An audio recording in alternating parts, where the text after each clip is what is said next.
بسم اللہ الرحمن الرحیم۔ سامعین و ناظرین، بیتتے ایام میں جبکہ پاکستان اور بھارت کے درمیان جنگی چپکلش بڑھتی چلی جا رہی ہے، تو اس سلسلے میں غزوہ ہند کے تذکرے و چرچے بھی زبان زد عام ہیں، تو ضرورت تھی کہ امت مسلمہ کو غزوۃ الہند کی حقیقت، فضیلت، اس کے زمان و مکان اور احوال و واقعات سے آگاہ کیا جائے۔ تو میں آج کی اس نشست میں اختصار کے ساتھ آپ حضرات کی خدمت میں 3 باتیں عرض کروں گا۔ نمبر 1 غزوہ ہند کی حقیقت، نمبر 2 غزوہ ہند کی فضیلت، نمبر 3 یہ غزوہ ہند کب ہوگا۔ جہاں تک تعلق ہے پہلی بات کا، تو یاد رہے کہ تاریخ اسلام میں جن ائمہ و محدثین اور اکابر مؤرخین نے اپنی کتب میں غزوہ ہند کے متعلق روایات کو نقل کیا ہے، اس بات کی صریح دلیل ہے کہ غزوہ ہند کے متعلق احادیث موضوع اور من گھڑت نہیں ہیں، بلکہ علماء امت نے اپنی کتب میں بشارت اور قیامت سے پہلے واقع ہونے والی علامت کے طور پر انہیں نقل کیا ہے۔ خاص کر امام نسائی رحمۃ اللہ علیہ، جنہوں نے سنن نسائی میں غزوہ ہند کے نام پر مکمل باب باندھا ہے، اور امام بخاری کے استاد امام نعیم ابن حماد رحمہ اللہ نے کتاب الفتن میں غزوہ ہند کے متعلق روایات کو جمع کیا ہے۔ امام احمد نے اپنی مسند میں، امام بخاری نے تاریخ کبیر میں، امام بیہقی نے سنن الکبریٰ اور دلائل النبوہ میں، امام حاکم نے مستدرک حاکم میں، امام طبرانی نے معجم الاوسط میں، امام نووی رحمہ اللہ نے فیض القدیر میں، اسی طرح امام ذہبی رحمۃ اللہ علیہ نے تاریخ اسلام میں، امام ابن کثیر رحمہ اللہ نے البدایہ والنہایہ میں۔ تو یہ تمام دلائل اس بات پر موجود ہیں کہ غزوہ ہند کی مستقل حقیقت ہے، اس کا وجود ہے جس سے انکار نہیں کیا جا سکتا۔ اب آتے ہیں دوسری بات کی طرف۔ جناب نبی کریم صلی اللہ علیہ وسلم نے اپنے کئی ایک فرامین میں غزوہ ہند کی فضیلت کو بیان کیا ہے۔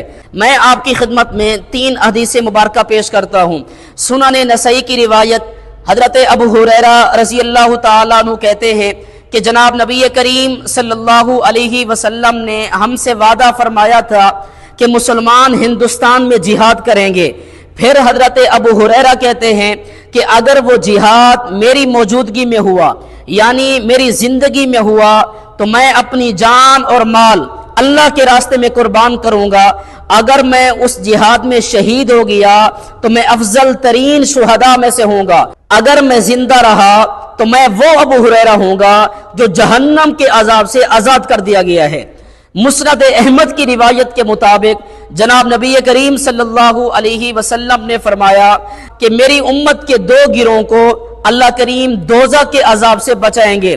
ان میں سے ایک ہندوستان میں جہاد کرے گا اور دوسرا حضرت عیسیٰ علیہ السلام کے ساتھ ہوگا۔ تو بابا کتنی بڑی اس کی اہمیت ہے، کتنی بڑی اس کی فضیلت ہے، اور کس انداز میں ترغیب دی جا رہی ہے۔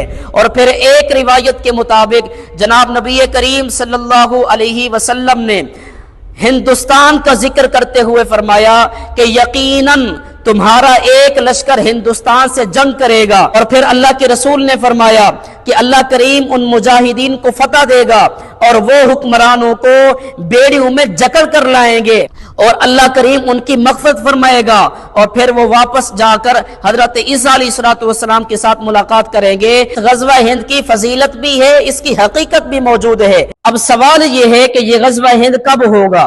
تو یاد رہے کہ جتنی بھی احادیث مبارکہ آئی ہیں، اس غزوے کے حقیقی مصداق کے بارے میں کوئی تعیین نہیں ہے کہ یہ کب ہوگا، اور ان احادیث مبارکہ میں صرف غزوہ ہند کا ذکر ہے، کسی زمانے کی تخصیص نہیں ہے۔